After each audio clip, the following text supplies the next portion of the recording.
Hey everybody, how's it going? Welcome back to the channel. Welcome back for another video. Normally, I guess I would be reviewing Daryl Dixon, but today I'm not going to review the full episode. I'm just going to point out a couple of things in the episode because overall the episode was not, it was not eventful. There was nothing spectacular, I guess, about the episode. It's much like, unfortunately, a lot of the Daryl stuff where it's just pretty forgettable as soon as the episode's over. But this one, I did want to point out a couple of things, and I want to talk about an interview that Andrew Lincoln did that I'm sure that you've probably already heard of from other creators and everything, because it's kind of a big deal as far as him returning to the Walking Dead universe. First off, I wanted to point out something that was in this latest episode, something that Carol said. And it could be something, it could be nothing. I mean, it could just be kind of a little, hey, here's a little Easter egg for you for those of you who have read the Walking Dead comic, The Alien, which is about Rick's brother.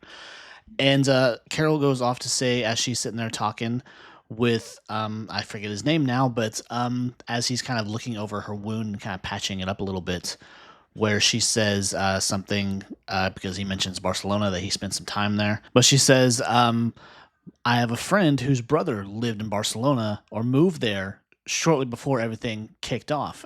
Barcelona. I have a friend whose brother lived there back before.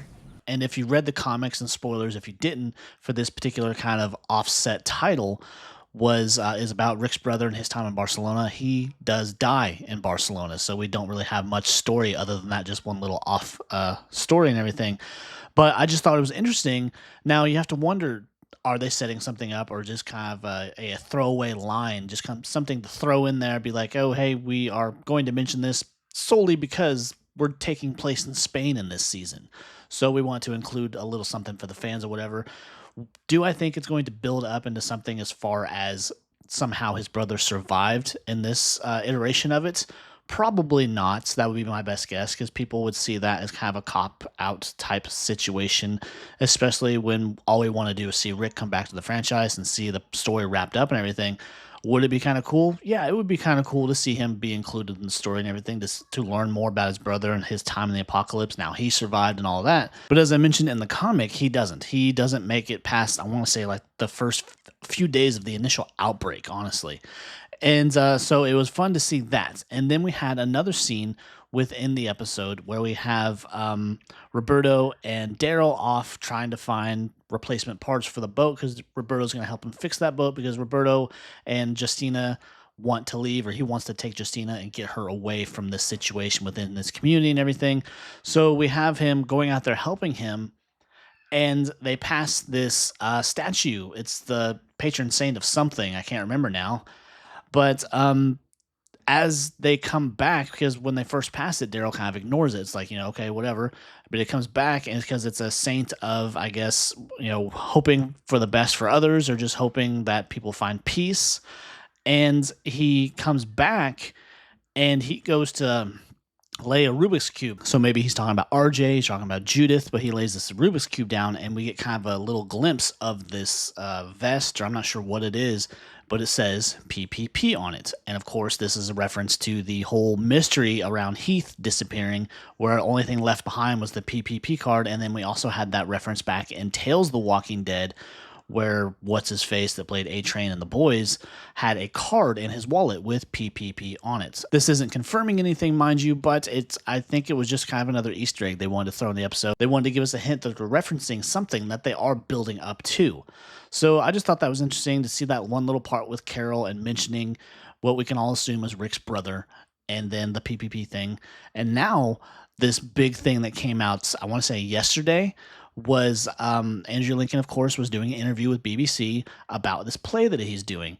And of course, the topic of Rick got brought up.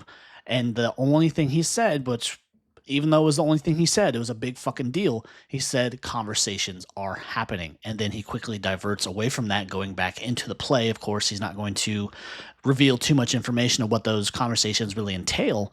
But it's exciting to know that the conversations are happening. It's probably not going to be anytime soon. We're probably a good year plus before we see anything regarding him coming back to the franchise. It's just what the plans are from there, because I imagine they want to end Daryl first, because next season is the last season. Dead City also rumored to have the same plans, but there's been nothing officially confirmed, so they could possibly end after the third season. Who knows? But I just thought it was exciting that he did bring this up, that they are having conversations, and kind of left it there, kind of left us wanting more, of course. And so it's very exciting that we do have some kind of confirmation from the man himself that the conversations are taking place. Now, as far as story or series or just what the plans are in there, are they going to do a Ones Who Live season 2? My guess is probably not. They're probably going to do an entirely different series, something about bringing all of our characters back home to give us the proper close up of those characters and everything, and give us the proper close up of the original series that we didn't really get in the original series. So I thought that was interesting, and just it definitely adds some excitement to the fan base and everything, gets us excited about what could possibly be coming down the road with Rick's character, and just all in all, get us excited about Walking Dead again, because it's not been exciting, unfortunately. Daryl Dixon's just very lackluster. Dead City's kind of its own thing, too, with it being several years ahead of the main timeline and everything. So it's hard to tell where they're going with it, but I'm hoping it's somewhere in the realm of we're wrapping this up, we're doing it properly, we're bringing back everybody, which I really hope is the case.